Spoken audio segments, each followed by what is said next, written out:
O Evangelho de hoje é o começo do Sermão da Montanha, segundo São Mateus. Naquele tempo, vendo Jesus as multidões, subiu a um monte e, tendo se assentado, aproximaram-se dele os seus discípulos. Abrindo a boca, ele lhes ensinava, dizendo: Bem-aventurados os pobres de espírito, porque deles é o reino do céu. Bem-aventurados os mansos, porque eles possuíram a terra. Bem-aventurados os que choram, porque eles serão consolados. Bem-aventurados os que têm fome e sede de justiça, porque eles serão fartos. Bem-aventurados os misericordiosos, porque alcançarão misericórdia. Bem-aventurados os limpos de coração, porque eles verão a Deus. Bem-aventurados os pacíficos, porque serão chamados filhos de Deus. Bem-aventurados os que sofrem perseguição por amor da justiça, porque deles é o reino do céu. Bem-aventurados sois vós, quando vos injuriarem e perseguirem, e mentindo falarem todo mal contra vós, por minha causa. Alegrai-vos e exultai, que é grande a vossa recompensa no céu.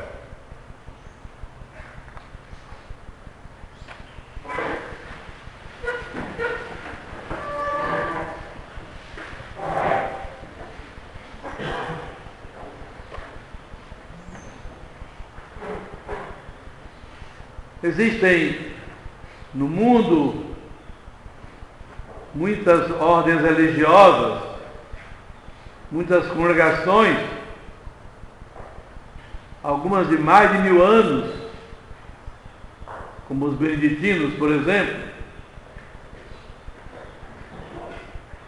ou quase, como os franciscanos, os dominicanos.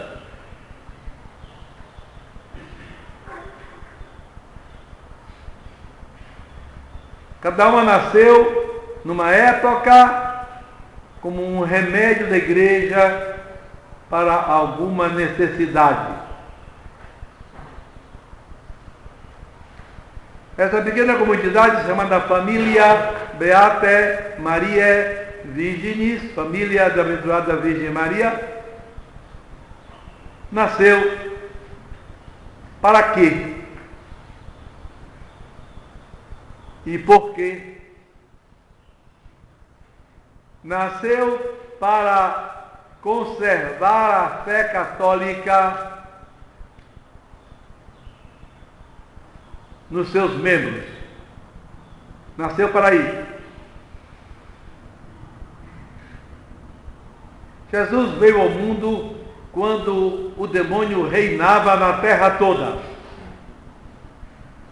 Desde que Adão pecou, os homens foram pouco a pouco se afastando de Deus, de modo que o mundo inteiro se tornou pagão. E aí começou a confundir a necessidade que Deus colocou em nosso coração de Deus com uma coisa sem explicação e a buscar fora de Deus o que só Deus pode dar. Assim nasceram as religiões idólatras, pagãs, em enorme quantidade no mundo.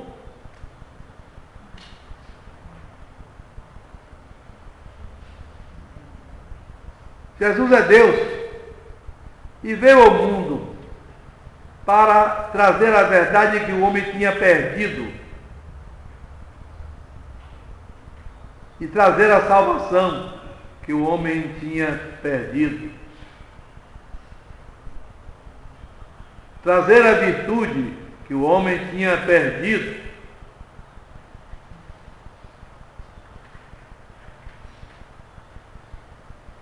Conta-se que quando Jesus nasceu, passava um navio pela costa do sul da Grécia, não sei se em direção a Roma ou vindo de Roma, e os que estavam no navio escutaram uma voz estranha que vinha do continente.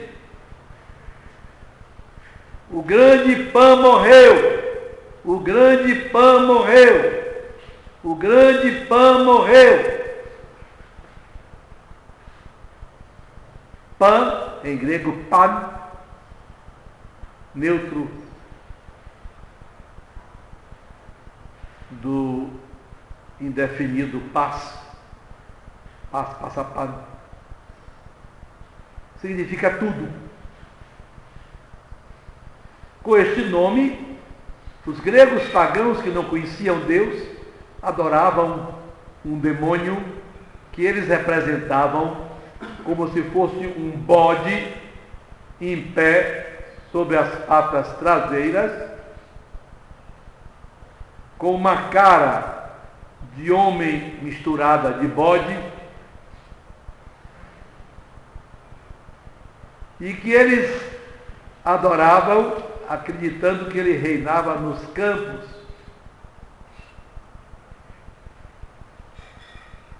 Com o nascimento de Jesus Cristo, foi ouvida esta voz no sul da Grécia, que era o centro mundial da filosofia, da cultura. E Jesus tinha nascido numa nação pequenina, naquela ocasião dominada pelo estrangeiro, numa cidade pequenina, Belém,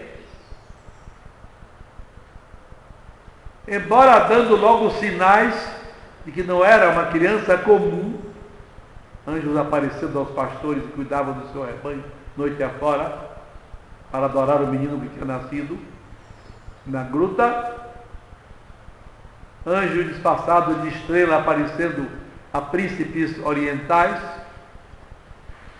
avisando que nasceu o grande rei, e que viajam para procurar esse rei e adorar, porque não é apenas um rei.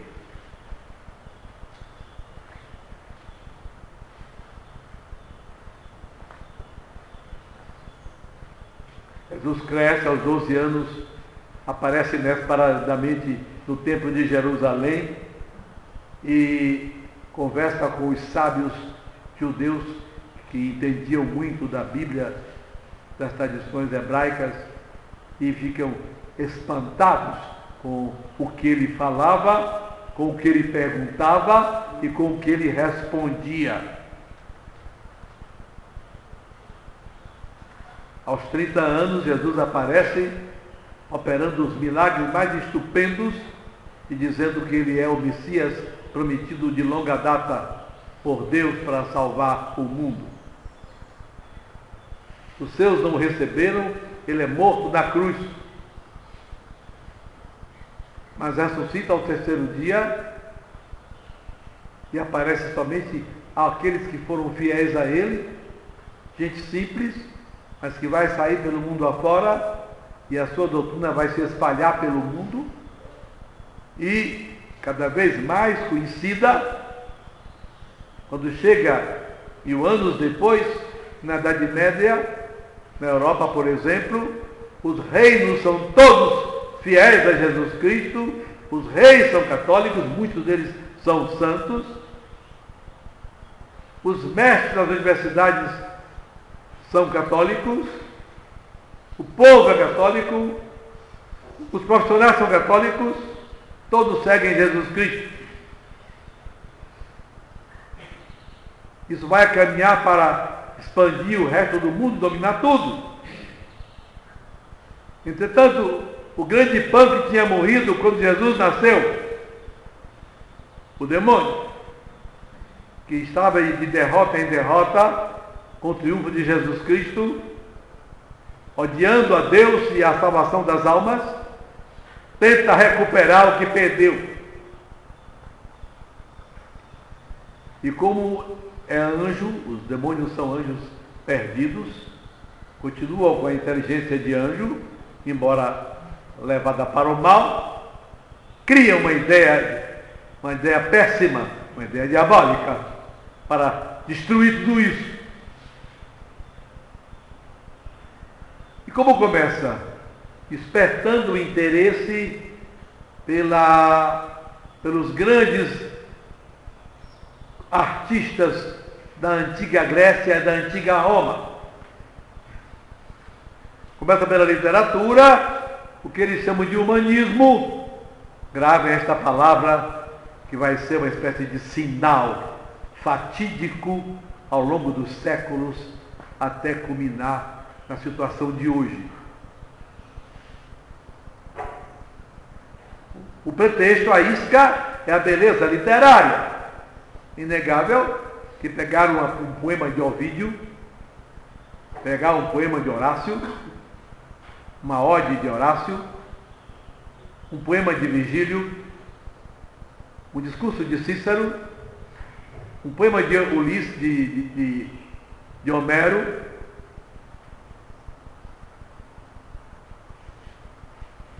um texto de Demócrito, em grego. Dá para você ver a beleza literária, evidentemente. Mas, junto com a beleza literária, está o fato de que aqueles homens eram pagãos. E por isso quem vê, por exemplo, Virgílio, quem toma, por exemplo, o grande poema de Virgílio, não imagina quanta coisa ruim Virgílio compôs. E assim a literatura, junto com a beleza, traz a imoralidade, e as más leituras são iguais às más conversas. Elas corrompem o comportamento das pessoas.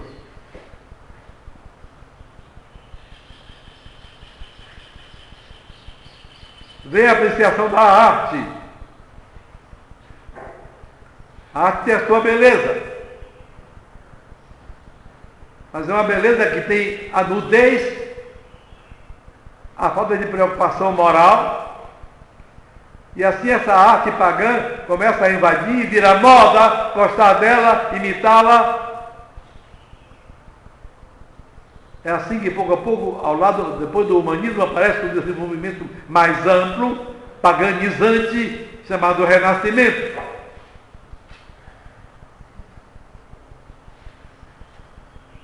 Devagar, os costumes católicos vão sendo deixados de lado e o mundo vai voltando a se tornar pagão. A fé começa a diminuir. E a infidelidade começa a entrar também na igreja. No século XVI, nós temos papas como Leão X, por exemplo. O Papa que excomungou Lutero, com toda a razão, mas que tinha no Palácio do Vaticano obras de arte pagã, grega e romana, absolutamente não recomendáveis para o ambiente católico. Se formos caminhar, veremos como esse processo paganizante vai invadindo todos os aspectos. E mesmo as grandes contribuições do pensamento grego e romano, perfeitas, boas, por exemplo, a filosofia de Aristóteles, que já tinha se tornado uma filosofia da igreja através do grande gênio que foi São Tomás de Aquino, começa a ser desprezada, e pensamentos desviadores de outros filósofos,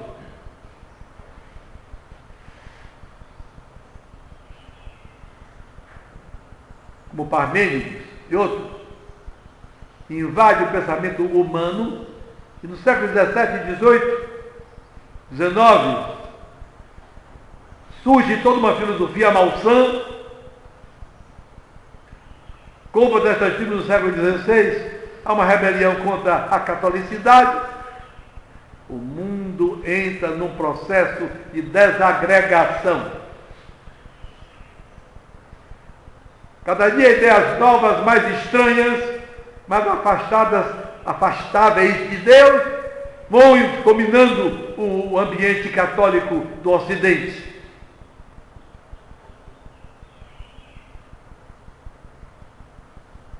Até chegar aos grandes erros do final do século XIX e do século XX, entre os quais se destaca o modernismo. É verdade que Deus coloca homens admiráveis para barrar isso. São Pio X, faz documentos impressionantemente sólidos contra o modernismo. Toma medidas fortes contra o modernismo. Mas o modernismo continua escondido dentro da igreja. Dentro da igreja. Até que chega a vitória de um modernista se tornar Papa. João 23.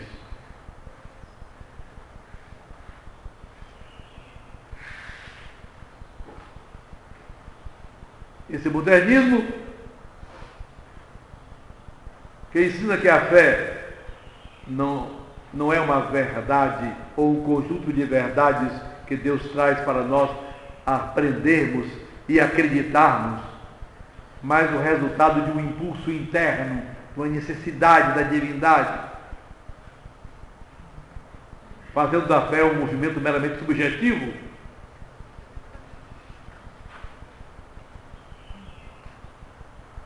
Leva a João 23 fazer um concílio modernista que sacode o mundo e a igreja.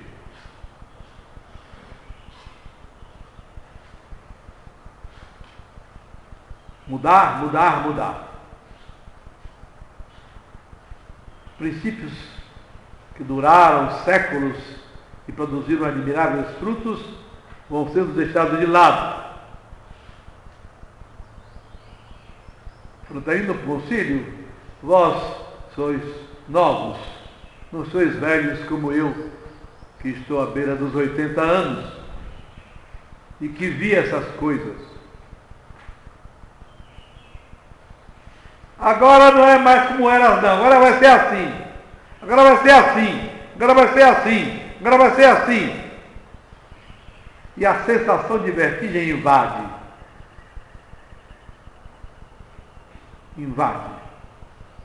Me lembro quando o João 23 proclamou, avisou que viria ao concílio, eu conversando com um amigo dizia, estou com medo desse concílio. O que vai acontecer depois dele? Aí ele me disse uma palavra justa, só que ela seria derrubada. Não se preocupe, o concílio é infalível. Não vai acontecer nada. Mesmo que os maus queiram dominar, isso vai ser destruído.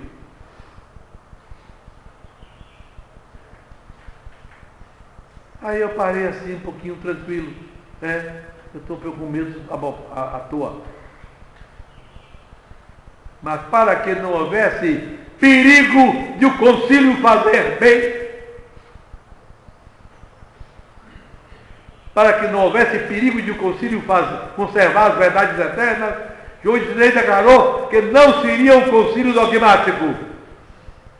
No discurso público ele disse que seria um concílio pastoral.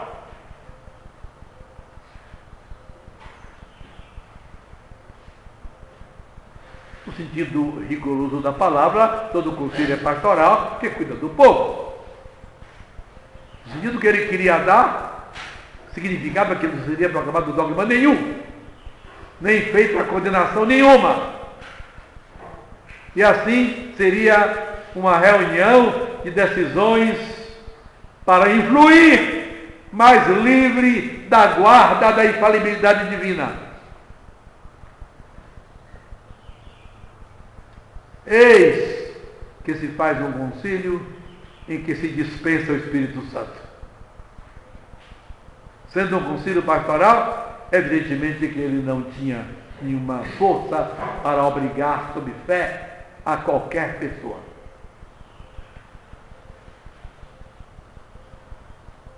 E é a partir daí que a desagregação se acelera dentro da igreja. Eu vivia em angústia diante dessas coisas. O próprio comportamento de João 23 lhe causava horror.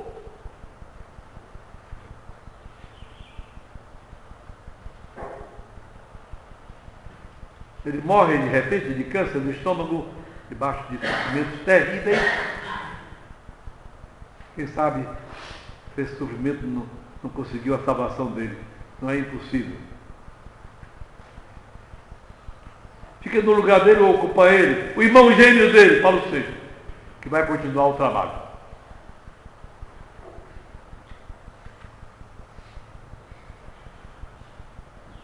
Evidentemente que teríamos que falar o resto do dia para contar os horrores que aconteceram nesse período na igreja.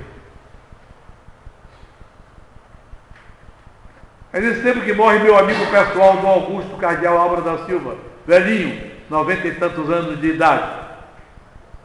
Meu amigo. E na hora que eu me aproximei do corpo dele morto, ocorreu comigo uma coisa que nunca me aconteceu, nem antes, nem depois, nem vai acontecer. Eu ouvi uma voz dentro de mim que me dizia: ele morre, eu morro e você fica no meu lugar. Como cardeal, evidentemente que não. Como arcebispo primário do Brasil, é claro que não. Eu entendi muito claramente o significado daquele fica no meu lugar. Fica no meu lugar para defender a fé católica. Na mesma hora me invadiu uma alegria imensa, imensa. O corpo tinha acabado de ser trazido para a catedral, no Palácio Campo Grande. Hoje vendido, virou sala de mundanos. Culpado com toda a dificuldade por Dom Augusto.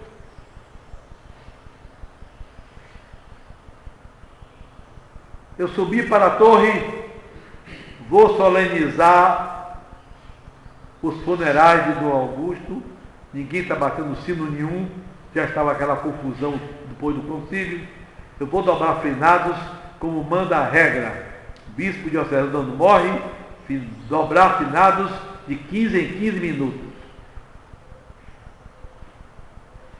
Eu passei o resto do dia batendo finado na torre da catedral. Era novo, era forte, aguentava aquele badalo daquele sino desse tamanho, com o som típico de finados. Dom, dom, dom. Um som dolente, indicativo da dor, da perda de um grande homem, um homem de Deus, um santo, que não queria ser bispo, foi forçado a ser bispo por outra vontade.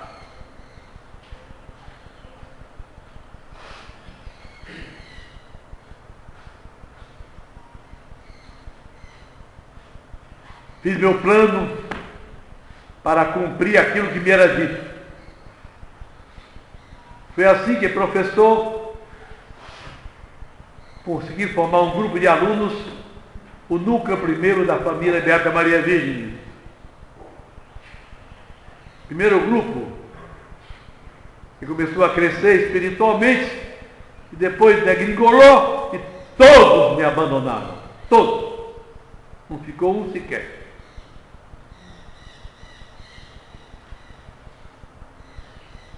Hoje, desse grupo, tem até comunista.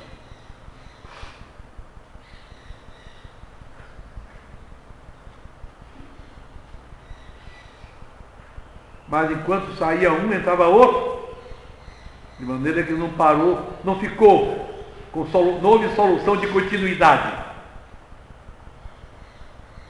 E aqui estamos nós.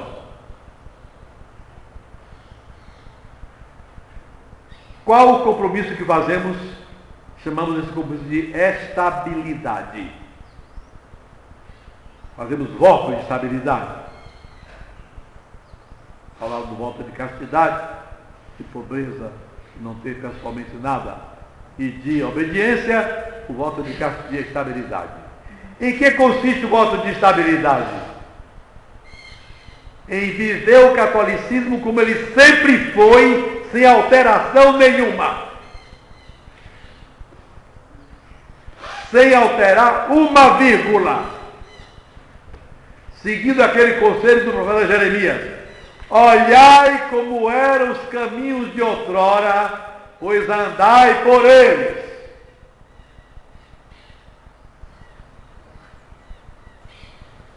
O rosário, desde o começo, porque graças a Deus rezo o meu rosário todos os dias, desde os meus 12, 13 anos de idade,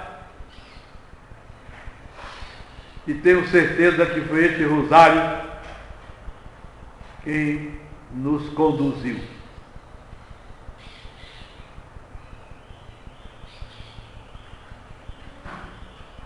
Viver a fé católica como ela sempre foi, tentando aplicar essa fé em tudo que fizer na vida. Tudo. Assim, se existe música, há uma música católica, há uma música mais católica, vamos ver, essa eu quero ouvir. Ah, estilo católico, é um estilo assim que eu quero fazer. É por isso que já que essa igreja é a estabilidade tentada a colocar na parede, nas portas.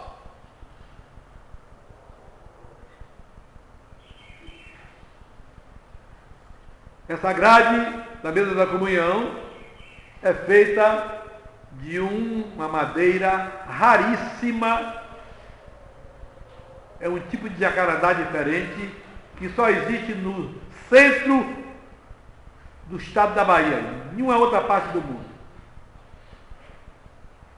É uma madeira belíssima e de longuíssima duração. É a mesma da grade do coro que um dia vai ter um órgão de flautas, porque Deus é grande.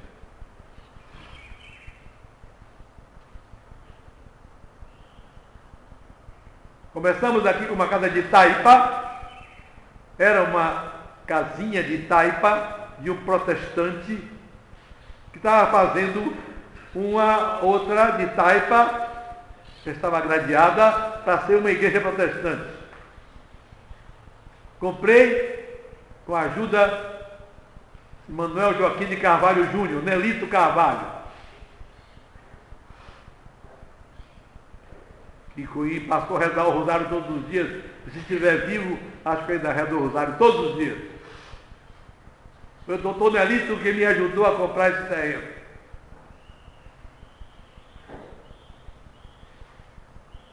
E a igrejinha que ia ser protestante tornou-se a primeira capelinha de Nossa Senhora da Fé. Nossa Senhora da Catolicidade. Fizemos luta maior, até fazer isso aqui. Com tijolo, não é? Tijolo pisado lá em cima, na nossa olaria. Assado lá em cima no nosso forno. Pisado pelos monges. Graças a Deus já estão as portas aí. Não tão bonitas como eu gostaria. É verdade. Mas estão bonitas. Estão as torres. Não tão bonitas como eu gostaria, mas não estão feias. Onde a gente procura colocar a estabilidade.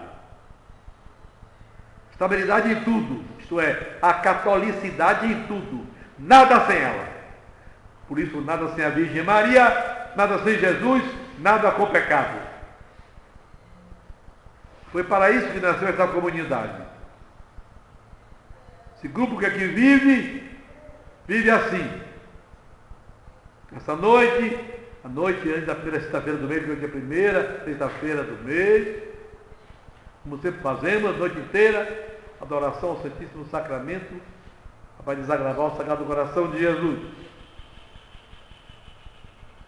Adoração solene. Hoje teremos duas bênçãos solenes, porque depois vai ter o terço, não é? Uma bênção. Já fizemos uma de manhã cedo, encerrando a adoração da noite.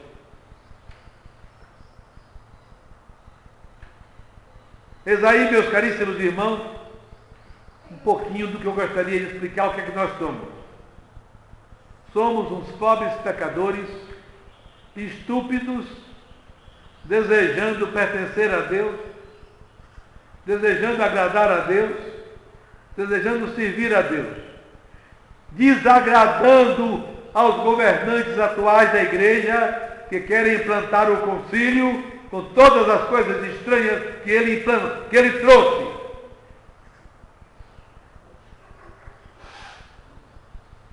Mistura de religiões.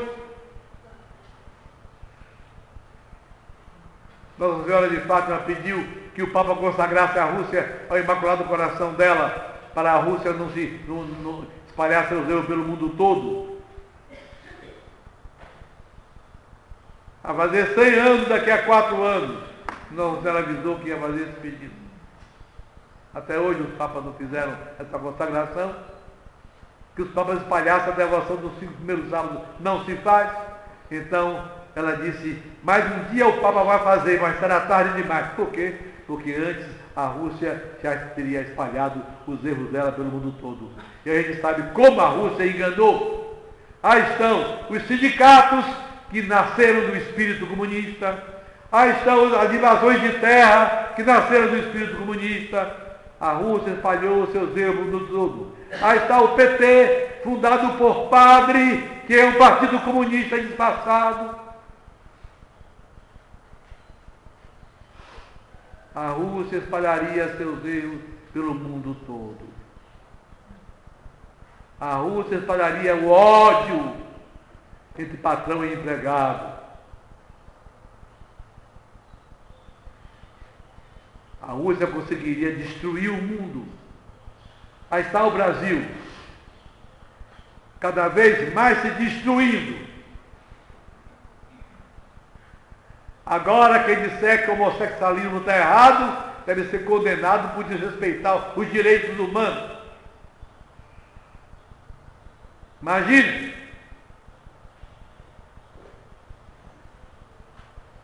O aborto vai invadindo seus direitos.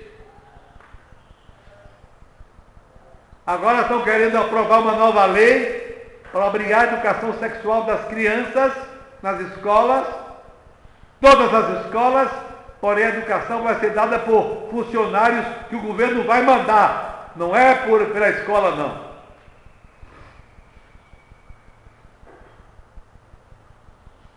E eu vi aí a história de uma cartilha para dar às crianças agora.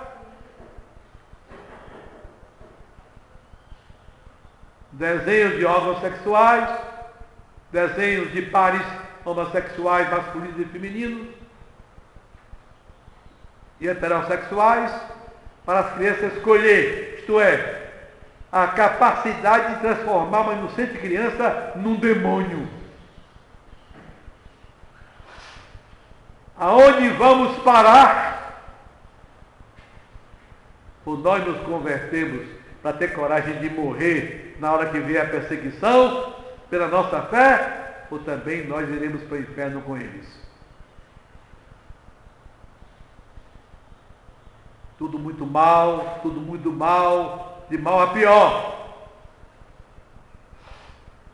Nosso rosário nas mãos, não cometer pecados, nossas confissões bem feitas, não ter vergonha de nossa fé, praticá-la diante de quem for.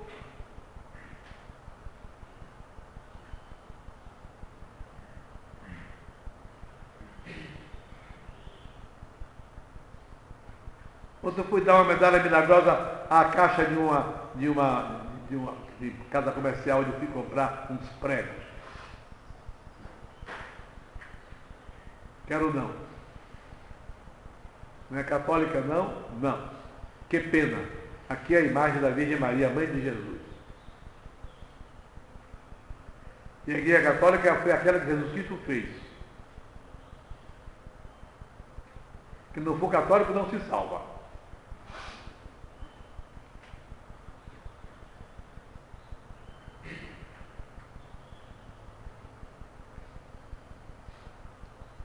Isso é a estabilidade. E deu o catolicismo de sempre. De sempre. Encerro recordando aquele episódio de Beato Raquel. Beato Raquel, uma santa, a quem Nossa Senhora aparecia todos os dias. Ela rezava muitos rosários por dia. Um dia, um grupo de protestantes foi conversar com ela. E na conversa, um perguntou a ela: nós, protestantes, vamos nos salvar? Ela então respondeu: Nossa Senhora aparecia ela todos os dias. Ela respondeu: vai depender da consciência de vocês diante de Deus. Mais tarde, na hora que Nossa Senhora apareceu, ela disse: se você tivesse dito a verdade a eles, que eles só se salvariam na Igreja Católica, 2 deles teriam se convertido. Por isso, como castigo, vou levar 1 mês sem me aparecer. E assim foi.